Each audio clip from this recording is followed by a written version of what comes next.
বিরতির পর স্বাগত। ভোটের আগেই বড় ধাক্কা, কংগ্রেস সভাপতি, দিল্লির কংগ্রেস সভাপতি এবার ইস্তফা দিলেন তার পদ থেকে। জল্পনা কল্পনা উঠছে যে তিনি বিজেপিতে যোগদান করতে পারেন, অর্থাৎ সভাপতি পদ থেকে ইস্তফা দিলেন কংগ্রেস নেতা অরবিন্দ সিং লাভলি। তিনি দিল্লি কংগ্রেসের সভাপতি ছিলেন, দিল্লি কংগ্রেসের সভাপতি পদ থেকে তিনি এবার ইস্তফা দিয়ে দিয়েছেন, যাকে কেন্দ্র করে অনেকটাই অস্বস্তিতে রয়েছে কংগ্রেস। সে বিষয়ে বিস্তারিত জানবো। টেলিফোন লাইনে রয়েছে এক্সিকিউটিভ এডিটর নীল বণিক। নীল, একদিকে দিল্লির মুখ্যমন্ত্রী অরবিন্দ কেজরিওয়াল তিনি জেলে রয়েছেন বন্দী অবস্থায়, অন্যদিকে কংগ্রেসের অবস্থা একেবারে নড়েবড়ে। সভাপতির পদ থেকে ইস্তফা দিয়েছে লাভলি এবং তিনি এবার শাসক দলে যোগদান অর্থাৎ বিজেপিতে যোগদান করতে পারেন, এমনটাই জল্পনা কল্পনা। কতটা চাপের মুখে রয়েছে ইন্ডিয়া জোট? সেটা থেকে দিল্লিতে তৃতীয় দফার ভোটের আগে কিন্তু চরম অস্বস্তিতে পড়ল জাতীয় কংগ্রেস, এবং খোদ তৃতীয় দফার ভোটের আগে নতুন করে বিড়ম্বনায় জাতীয় কংগ্রেসের, কেন বলছি, ভোটের মুখে পদত্যাগ করলেন দিল্লি কংগ্রেসের সভাপতি এবং এই অরবিন্দ সিং লাভলি তিনি কি বিজেপিতে যোগদান করবেন, এই নিয়ে কিন্তু জোর জল্পনা দিল্লিতে রয়েছে। এর আগের বারও আমরা যে কোনো কংগ্রেস নেতার যখন খবর করেছিলাম যে দল ছাড়লেন, সকালবেলা ইস্তফা দিলেন, ঠিক দেখলাম যে যখন আমরা খবর করছি সেই সময় খবর পাচ্ছি যে তিনি দিল্লিতে বিজেপির অফিসে গিয়ে দীনদয়াল উপাধ্যায় মার্গে গিয়ে বসে রয়েছেন এবং বেলা 4টের পর প্রত্যেক দিনই প্রেস কনফারেন্স করে তারা দিল্লি বিজেপিতে যোগদান করেছেন। আজকে কি হয় সেটা তো পরের কথা, সবসময় তো সব অঙ্ক মেলে না, কিন্তু ইলেকশনের একদম মুখে, দিল্লির ইলেকশন যখন হবে ঠিক ইলেকশনের মুখে কেন তিনি দল ছাড়লেন, স্বাভাবিকভাবে তো এই প্রশ্নটা একেবারেই উঠবে এবং এই প্রশ্নটা কোনো অমূলক নয়। এবং সেই জায়গাতে দাঁড়িয়ে তিনি যেটা জানা যাচ্ছে যে তোমার কেসি বেণুগোপালের সঙ্গে দিল্লির বেশ কয়েকটি আসনের প্রার্থী নিয়ে তার সঙ্গে মত পার্থক্য চলছিল, এবং সেই চলার পরেই তিনি কিন্তু 2 থেকে 3 দিন এআইসিসির যে দপ্তর সেই দপ্তরে গিয়ে তার অসন্তোষের কথা বলেছিলেন, এবং বিগত 2 দিন ধরে তিনি যে দিল্লির যে প্রদেশ কংগ্রেসের অফিস রয়েছে সেই প্রদেশ কংগ্রেসের অফিসে যাননি।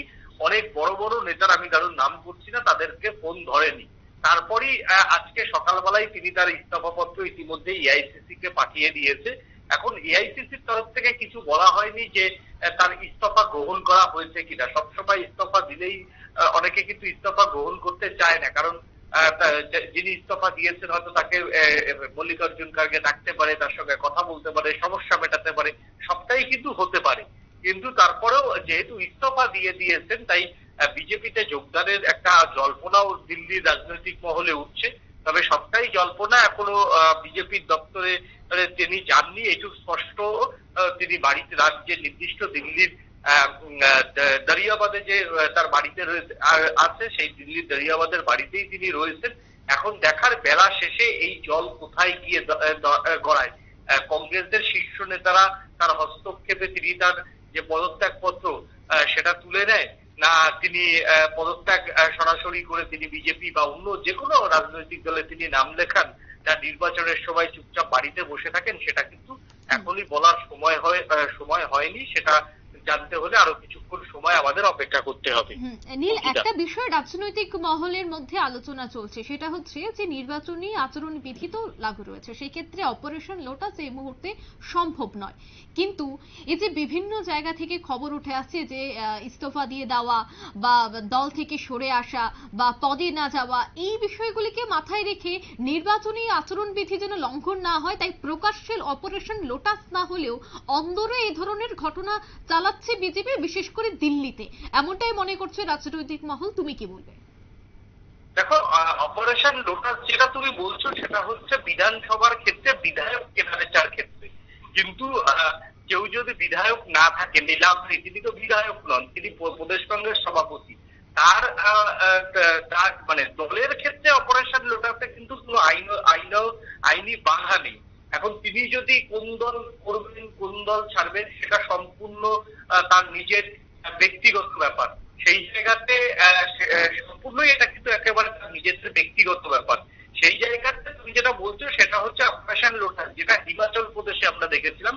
হিমাচল প্রদেশে অপারেশন লোটাসের একটা পরিকল্পনা শুরু হয়েছিল, যেহেতু আদর্শ আচরণ বিধি শুরু হয়েছে, সেহেতু এই সময় সময়েতে সরকার গঠনের কোনো প্রক্রিয়া কোনো রাজ্যে হবে না, তাই সেটা থামিয়ে দিতে বাধ্য হয়েছে।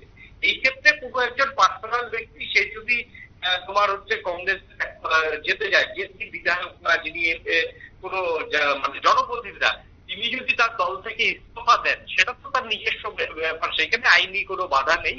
এবং এই ক্ষেত্রেও যদি কয়েকদিন আগেই দেখেছিলাম প্রিয়াঙ্কা গান্ধীর বেশ কয়েকজন ঘনিষ্ঠ তারা ইস্তফা দিয়ে কংগ্রেসের ওয়ার্কিং কমিটির পক্ষ থেকে ইস্তফা দিয়ে তারা তো বিজেপিতে যোগদান করেছেন। একমাত্র জনপ্রতিনিধি হলে বাধা আছে, আইনের গেরোতে পড়বেন, কিন্তু যারা জনপ্রতিনিধি নন, বড় বড় পোস্ট হোল্ড করছে পলিটিক্যাল পার্টি, তারা রোল করতেই পারে, সেই ক্ষেত্রে কোনো আইনি বাধা নেই।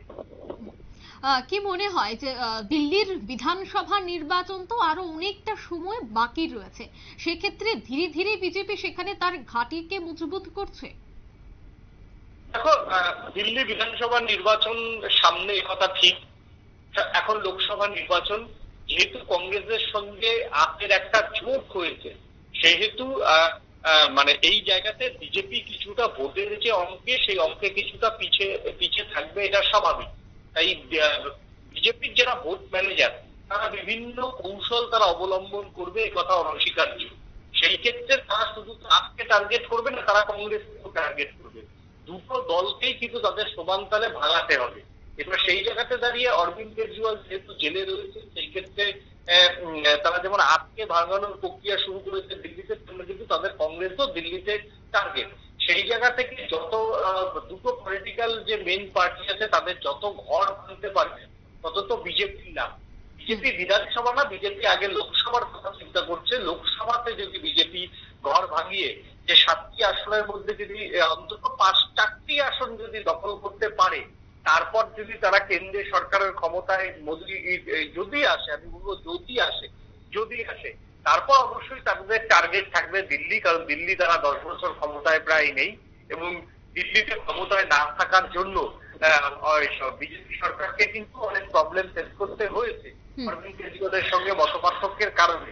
সেই জায়গাতে তাদের প্রথম লক্ষ্য হচ্ছে লোকসভাতে ভালো ফল করা, লোকসভাতে থেকে তারপর হচ্ছে ভালো ফল করে যদি লোকসভাতে সরকার গঠন করতে পারে কেন্দ্রে, তারপর অবশ্যই তাদের টার্গেট হিমাচলের থেকেও তাদের প্রথম টার্গেট থাকবে হচ্ছে দিল্লি, এবং পশ্চিমবঙ্গের থেকেও প্রথম টার্গেট থাকবে দিল্লি। একদম, ধন্যবাদ নেই। অর্থাৎ ইতিমধ্যেই বিজেপিতে নাম লেখাতে পারেন অরবিন্দ সিং লাভলি, এমনটাই কিন্তু জল্পনা কল্পনা। তিনি ইতিমধ্যেই কংগ্রেসের সভাপতি পদ থেকে ইস্তফা প্রদান করেছেন। নিয়ে নিচ্ছে ছোট্ট একটি বিজ্ঞাপন বিরতির, সঙ্গে থাকুন।